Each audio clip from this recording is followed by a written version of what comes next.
Lecture dans l'univers du jeu Splatoon, nous incarnons des petites créatures appelées Inklings.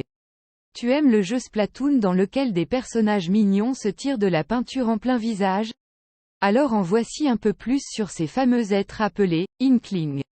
Après l'élévation du niveau de la mer qui a exterminé l'espèce humaine et toute autre espèce terrestre, les calmars et autres invertébrés marins ont évolué pour devenir l'espèce dominante sur la planète. Au cours de cette ère mollusque, ces humanoïdes apprirent la culture, le langage et, bien entendu, la guerre.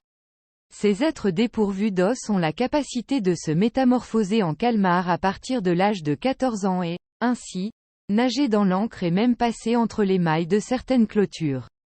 Cet avantage n'est pas à négliger puisque ceci leur permettra de botter le derrière des octariens, des viles créatures qui tentent désespérément de prendre le contrôle du peu de terre restant sur la planète. Lorsqu'ils ont une forme humanoïde, ils ont une espèce de marque noire autour des yeux qui rappelle un masque, des oreilles et des dents pointues ainsi que des tentacules qui changent de couleur au combat en fonction de l'encre utilisée par leur équipe en guise de chevelure.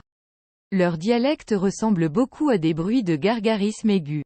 Leur forme de calmar, elle, ressemble beaucoup aux bloopers dans la série Super Mario. Ayant 2 longs tentacules, 4 tentacules plus courts et 2 grands yeux masqués, encore une fois, ils auront la couleur de l'encre qu'ils utilisent. Les Inklings sous forme de calmar ont la possibilité de sauter jusqu'à 5 pieds de haut.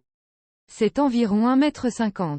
Ne vous fiez pas à leurs jolis minois avec leurs belles couleurs principalement orange, bleu, verte, vert citron, violet et turquoise.